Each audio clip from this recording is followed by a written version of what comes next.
मला एक खरं सांगा मित्रांनो, लोक बरेचसे आपले लोक म्हणतात बाबा शेती परवडत नाही, आहे का नाही. काही काही असे की बाबा शेतीत दम नाही. आता त्याच्यात दोन गोष्टी अशा आहे मित्रांनो, एक आपल्या हातामध्ये आहे, एक दुसरी की जी आपल्या हातामध्ये नाहीये.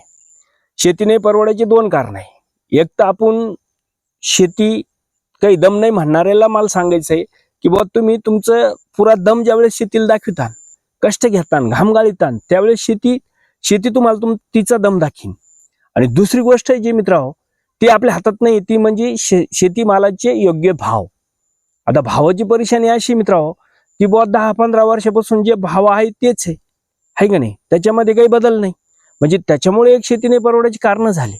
आणि जे शेती आता आपल्यासारखे जे शेतकरी आहे ते जीव तोडून शेती करतात, क्वांटिटी क्वालिटी मध्ये माल काढतात, पण त्याला नाही परवडायचे कारण काय, तर फक्त भाव नाही, त्या मालाला योग्य भाव नाही. त्याच्यामुळे त्याचं जे आर्थिक परिस्थिती ढसळत चालली, तो कर्जबाजारी होत चाललाय. आणि शासन सांगतंय कर्ज भरा, अरे कुठून भरणार कर्ज? त्या मालाला जर तुम्ही योग्य भावच देईना तर कर्ज भरण कुठून? एक तर त्याचा संसार चालायचा आहे का, त्याच्या शिक्षणाच्या त्याच्या मुलाचे शिक्षण त्यांना करायचे, काय करायचे, मध्ये त्याचा दवाखाना, या सगळ्या गोष्टी येतात, लग्न कार्य सगळं आहे. त्याच्यात तुमचा योग्य भाव नाही त्या मालाला, त्याला हायतेच पुराला त्याच्यात तयार नाही, तो कर्ज भरणार कुठून?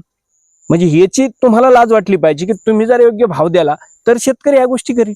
म्हणजे एकीकडे भरमसाठ किमती वाढल्या आणि एकीकडे 10 वर्षापासून शेतकरी जो भाव आहे 10-12 वर्षापासून तोच भाव त्या मालाला आहे, कसा शेतकरी सुधरा?